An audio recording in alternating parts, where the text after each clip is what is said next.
I'm going to read 3 pieces, 2 short pieces. We'll bookend a longer middle piece.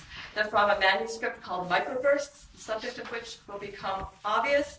And the middle piece is quite a challenging piece. This is what it looks like on the page. So if I don't look up much, you'll kind of see why that might be the case. Between places. There are words for the kind of spaces that exist between other places, and a lot of them are about landscape, like literal, ecotone, twilight. In between places, there is something solid, a traveler crossing over. The very details noticed in the midst of travel or shock or bewilderment can hold us fast.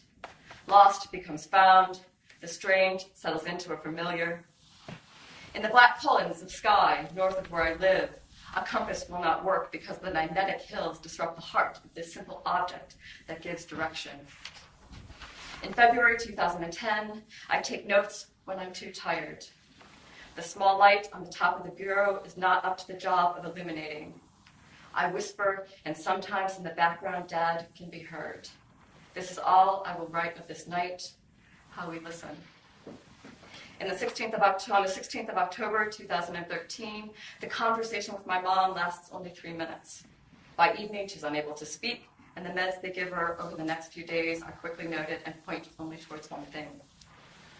Here, in these places between lost and found, I witness in silence and in deafening chaos, and I make up stories that will be memories. Walking upon terra incognita, love becomes grief, and Desse, poem. Each memory forges a new path, and this writing acts like a magnet pressed to the face of my compass. So here we go. Good luck. I hope you find something enjoyable in what is this. MicroBurst. What you do not remember somehow resides here in this room where you've been taken. Your swollen legs are red, angry like the sky, and scorched and like a sky in storm at dusk, with silver-coated bandages over the weeping, and you can feel but can't see the broken horizon line that punctures the peaceful coast of your neck, and folds of skin hang down and then retreat with the Thanksgiving days and with the meds they give you, and your hands are skinny for all that, veins popping over the bones, over the knobs of arthritis or gout, they don't know which, and in sleep you raise your head on the inhale as if to make room in your busy chest for air, and your chin falls down when you're empty, and the floor is where you were found a few days ago, taken by a fast shock which sent you not to your knees but flat onto your back, your heart so slow, your face so swollen that for more than a few seconds they thought you were dead. And through the yellow of your eyes, you did not always recognize us, and Mom has to sign the form. We have to trust you'll not die here on the table, and trust that you might die if we don't sign. And the level of doctor-nurse activity says it all. This could be it. After 3 days in ICU, they move you to CCC, and the shirt you wear over your gown gives you just enough decency to barter with a realtor over the details of a weirdly demanding offer of someone wanting to buy the house you've lived in for over 32 years. And it's a home to some. A reluctant sale if it goes through, but stairs are stairs, and you worry about Mom too. And your legs are your legs, and now your burning feet aren't even eager to take you someplace slowly. And you're not afraid of the point of departure, but traveling there is nothing short of painful. Recalling how you're losing your 40 acres, all the blinds up in the house when you and Mom usually keep them down. And in the autumn night when I look up, my brother beside me, the house is ablaze with lights. Your den looks Rockwell-esque like poetry, and the number-crunching business of heading a family takes on the timbre and rhythm of elegy, a dirge, the light of which you've always the warm light hitting off the wood of your office shelves, the organizational logic of which you always protested you had, despite displayed piles of papers, the piles and piles. The very breath of to-do the room held, and you exhaled and the papers flew into place via my hands, but it was faster than I'd imagined, and you didn't diminish with it, despite a fiction prediction, but I'm not sure the move won't kill you, or that Mom's reaction to it won't kill us both.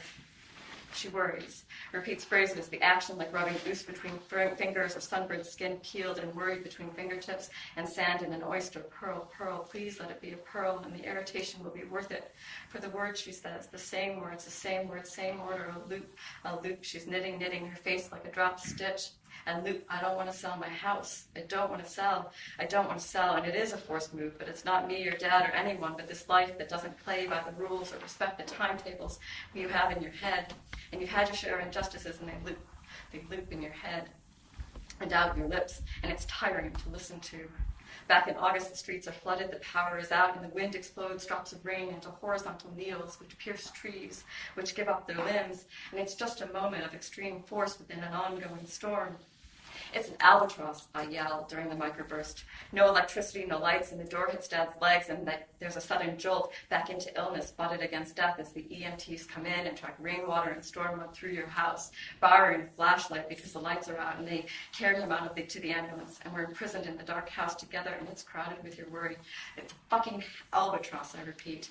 You get angry, and it's Parkinson's anger, different. I can't explain it, but I know it, that it's altered, exaggerated from what has always been there, and your top that's been spinning just fine for years, and then it slows, wobble, wobble, wobble, and I'm watching you, and I still feel the spinning, and it has always worked before now, and why not now, and why not now, why not?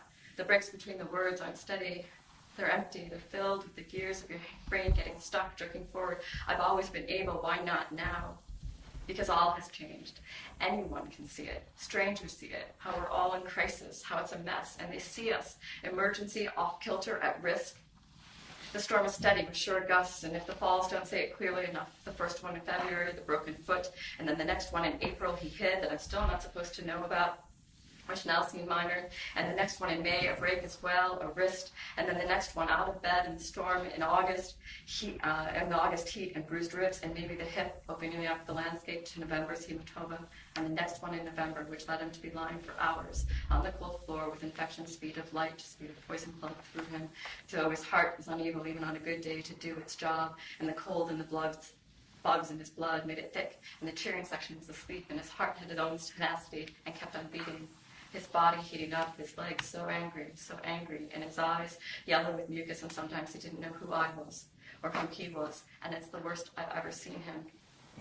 People see him as a frail old man, and so in the ER, when he says he feels worse than when he came in, I tell the young, capable doctor, that Dad never complains, and they need to pay attention because he never complains. He never tells us the things we need to know, and the whole thing is getting more subtle, as if running away from his decisions not to face it. And it's running, and he can't give chase. He can't on some days even give a glance. And we're playing a game on ice, and we're trying to rub the ice before him to make the surface smooth, fast enough, or slow enough to hit its mark. We're frantic, and deep down this leads to a leaden slowness, and when I'm staring into space near the end of the first week of his hospitalization in November, my mom says my stare is just like Parkinson's, and she laughs, and I don't know her at all. And in her head, it must be a wild landscape, uniquely hers and confusing, and I'm pretty sure a compass wouldn't work in there because she could convince herself of almost any change of direction or definition if it suited her. And she's moving better, but is exhausting, with real reason, of course, and it's too much for all of us. And even at a distance, my brother and my sister are all torn up. My brother will be devastated when he dies, my mom says, and she's right. 3 days away isn't long enough. On the first night back, I'm desperate for a drink, to lose just a minute, to lose myself. And I gulp down red wine he bought, a thick Bordeaux, cold like winter and warming too. We drink out of tall, plain glasses because we can't be bothered to hand wash the wine goblets. I knock it back like you see them glug whiskey in the movies, and it hits me all at once after dinner, at the end of a day when my mom could only be described as completely batty, affected, exhausted, and no wonder. And there's all these reasons, but that doesn't change the fact that I'm at the end of my tether, necessarily, a desired half-cut and me wanting to stop, just stop. To not have to handle her, not have to talk smoothly and calmly and always reasoning when reason has left her, especially today when she's crazy, loopy, and off subject, or always back on the same subject, back and back. And each time it's too much even when we know more. Even when more is familiar, it's too much. And when she doesn't let up on her loop, when she tells me I have not been there enough, I crack. And then my brother is here and hasn't found a way to talk to her, and he snaps too. And is working as hard as he can, and it's a one-way street because she can't see his efforts, so that she has to work too on many of the same issues. And so it's hitting his head against a brick wall or sticking his fingers through the weak weave of her knitting, loop, loop, worry, worry, and you can't quite tune her out. It's the pitch of the thing, the ring of truth, but it's distorted, and you can't ignore it. And every white noise has its own pitch. You can test it, and someone has. And she's the droning of a ceiling fan, or the struggled clicking of the heating when it can't quite turn itself on. And finally, just a little bit, what I wanted to do is show a little bit of the different registers a single collection can have, or of essays can have. Circling the drain. On The Daily Show, Ted Koppel was talking about attitudes towards terminal illness and death, and told this anecdote. "How you doing?" Ted asked his 93-year-old neighbor as they both retrieved the newspapers from the front sidewalks. "I'm circling the drain, Ted. I'm circling the drain." His neighbor paused, paper in hand. "Ted, ain't none of us getting out of here alive."